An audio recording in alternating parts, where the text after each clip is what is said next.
Okay, we're at one of my customers' home that we did this home a few years ago. We're back in having to redo a lot of it because of some water issues that they had. So we came back to put it all together for them.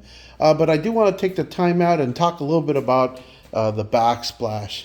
The backsplash is something that I really pride myself on. A little something that I do that's a little bit different than most people. What we want to do is make sure we have a quartz backsplash that is really small and it's really not too big. We want the backsplash to be as expressive as it can.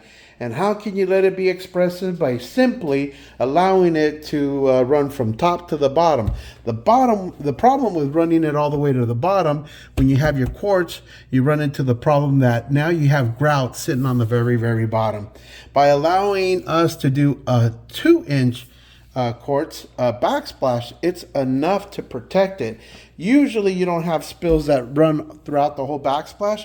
Usually when you have a spill, it's usually something that drops like a cup or something and it runs to the back.